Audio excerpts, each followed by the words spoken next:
Tom Donhou, frame builder, based in Norwich. People I build for is a mixed bag, really.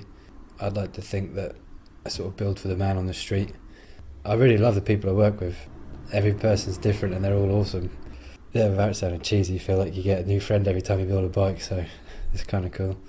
The most sort of important things for me building bikes is to be able to pass on the potential, the times you can have on a bike. You know, like I just received photos from a guy I built an expedition bike for. He was riding across the Nubian desert down in Africa, and it's just really something else. I'd say I'd probably be eternally stoked on the fact that you're building bikes and giving people the potential for those kinds of experiences. I think that's probably one of the kind of the main underlying reasons for why I do this. My background is in product design. So I was working for a design consultancy down in London, designing perfume bottles and toys. For me, it was kind of soulless, just designing tat, which is going to get thrown away. So I jacked all that in, and me and a friend drove to Mongolia, and I had my bike in the back of the truck. When he left, I then rode out across the Gobi Desert, down through China, Vietnam, Thailand, down to Singapore. And that was basically when I started forming all this idea. Well, designing and bikes, basically, they're my two passions. So yeah, I put them together and sort of come up with this. So by the time I was getting close to Singapore, I'd been 8 months on the road, a lot of time thinking. I was really excited about getting back and I'm throwing myself into the new project. I kind of just see what I'm doing now as it's still the same journey, just change shape a little bit. So yeah, as soon as I got back, I threw myself at it, started building frames, and just learning everything I could. I had a lot of transferable skills from the design background.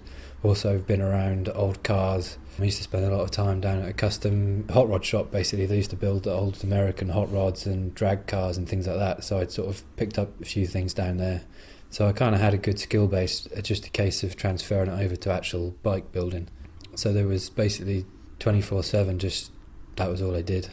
And then could sort of start building bikes for customers. One of the sort of few reasons I started doing what I was doing is because seeing again on this trip when I was away, seeing the effects of globalization and the pressures that it can put on people and the environment and the landscape, and I just wanted to have everything as close to me as I could get it. So painting here, Reynolds tubing, and I wanted to know where as much of what I was doing was coming from. And I wanted the people that buy my bikes to know that as well, to know that, for it to have a face. I basically sort of wanted to almost go back to a kind of cottage industry type of setup. Paint, again, was kind of all part of having control over things. It's a really nice feeling to spend all that time building a bike and then kind of dressing it, I suppose, giving it its final coat of colour. And it's a good thing just to be able to spray on that last coat of clear and just have it gloss up, like the final gloss, and it's like, yeah, job done. And with Sam, when we sat down to talk about his bike, we talked about various things, and sort of one of the main things about his bike is the fact that it's got disc brakes. With the nature of the Continental rides is that they could be going up some pretty ratty roads and doing sort of in some pretty harsh environments. I think the first ride's up in the far end of Scotland, as far north as you can go, I think, is what I've heard. But yeah, so it needs to be an all-weather bike. It needs to be able to deal with some sort of crappy roads. And also, we both kind of like the look of disc brakes.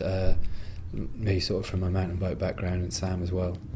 So that was the main dictating factor. From then on, it was just kind of free rein. We got Sam's geometry together and just put a cool bike together. He wanted a stiff bike, basically, despite the fact that he's going to be riding a lot of miles on it. He's ridden stiff bikes before and always preferred them and never had a problem, so we went with a sort of quite stiff setup. And it's going to be getting a wound up fork as well, which is a really cool fork, and it kind of again gives a little bit of a nod back to the mountain bike thing with the way the fork's constructed. Like, we both really like the old the Pace forks that Pace used to do back in the 90s. That kind of wraps up the Rapha build.